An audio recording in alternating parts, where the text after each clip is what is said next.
All right, let's bring the panelists in to discuss. We've got Bobby Eberle today, Republican strategist and host of the 13-Minute News Hour. We're proud to have Jesse Jane Duff, Gunnery Sergeant, U.S. Marine Corps retired.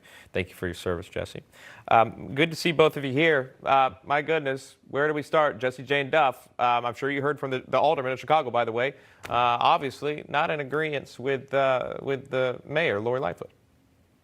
Well, the mayor has many other problems that hopefully can get addressed when she does have these minority reporters ask her questions, such as 300,000 students, but an $8 billion budget. You know, a lot of our private schools that have managed to educate children in our Catholic schools and our charter schools would love to have that budget. But we know that Chicago does not have a high performance rate in its public schools. Let's look at her problems with the police. She has gone after the police departments, but yet has increased their budget, sending mixed signals to her constituents. They want to also have an elected school board, which she, in fact, does not want to have because, of course, she wants to appoint members that she can manage and control. So she really is at odds with many of her constituents that had actually elected her to office. This isn't really a Republican-Democrat issue. It's an ineffective mayor issue.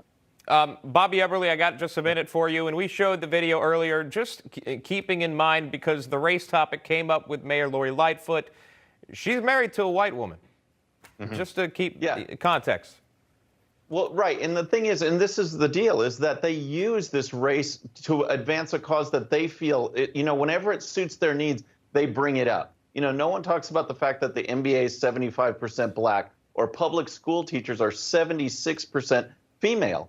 The Democrats don't get up in arms about that, about systemic sexism or racism. But when it suits their needs, if they can blast the media, then she'll make it an issue. And it just makes no sense at all. You cannot pick and choose who is going to cover it. And it takes away the fact that people pursue careers that they want to pursue. Just like I said in education, turns out to be 76% female. Does that mean it's anti-male? It just is a profession which gravitates in that direction.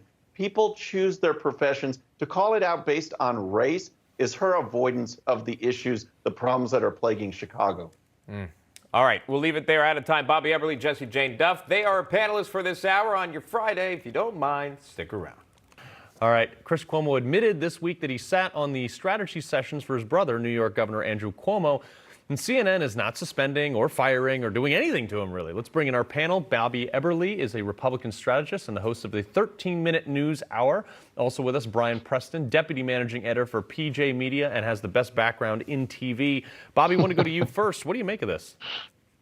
Well, CNN just doesn't care. They don't care what they're doing. They put out a statement saying Chris Cuomo was never involved on air or behind the scenes in our extensive coverage of the sexual assault allegations. And why? Because he was actively involved on air and behind the scenes in the counter to that. He was countering it. He was bringing on his brother, looking light on the situation, humanizing him. And then, of course, these direct conference calls, damage control, crisis management. He was in the loop on all that, and CNN doesn't even care. It is a blatant violation of ethics. And even some of the left-wing organizations, not CNN, but media outlets, media journalism review boards are coming out against it. CNN's the only one that hasn't gotten a clue yet. Yeah, Brian, Chris Cuomo had this to say about it. I want to play the soundbite for you. Watch this. It was a mistake because I put my colleagues here, who I believe are the best in the business, in a bad spot. It's also important for you to understand, not only do I not cover this here, I've never tried to influence this network's coverage of my brother. In fact, I've been walled off from it. So you've been walled off from it. What about all the praise he was giving his brother when he was getting a $5 million book deal for his handling of COVID, which was apparently so lofty and godly that he covered it every single night. So has he been walled off? No, he hasn't been walled off from anything. That's a ludicrous excuse that he just gave there. Because he, as you said, Carl, has been praising his brother on the network night after night during the COVID crisis. And for folks who are skeptical that CNN isn't covering this, I just want to encourage folks to go to CNN.com this morning, like right now. Do a word search for Cuomo.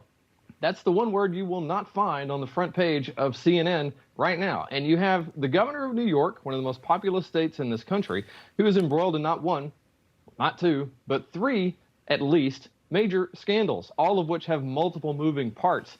The people need to know about these stories. But you know where you will not find out about these stories? The Cuomo News Network. Not there. Yeah. Bobby, meanwhile, this is breaking just now in my ear, but Newsmax is awesome, apparently.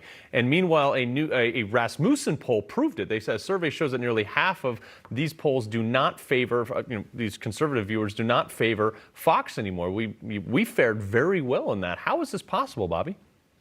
Well, yeah, I actually read through that poll the other day from Rasmussen, and it's great. It's great news for Newsmax, and it shows that people are looking for the straight shot. Fox has gotten too commercialized, and when people go there, they're not looking for all these liberal Donna Brazils and Juan Williamses and things like that that just spin the news in a direction that they know is wrong, that is not based on fact. We just want to get the facts, and it shows that people are looking for alternatives, and they're landing right here at Newsmax. So I think it's great news for the network, and it shows that they're building in the right direction.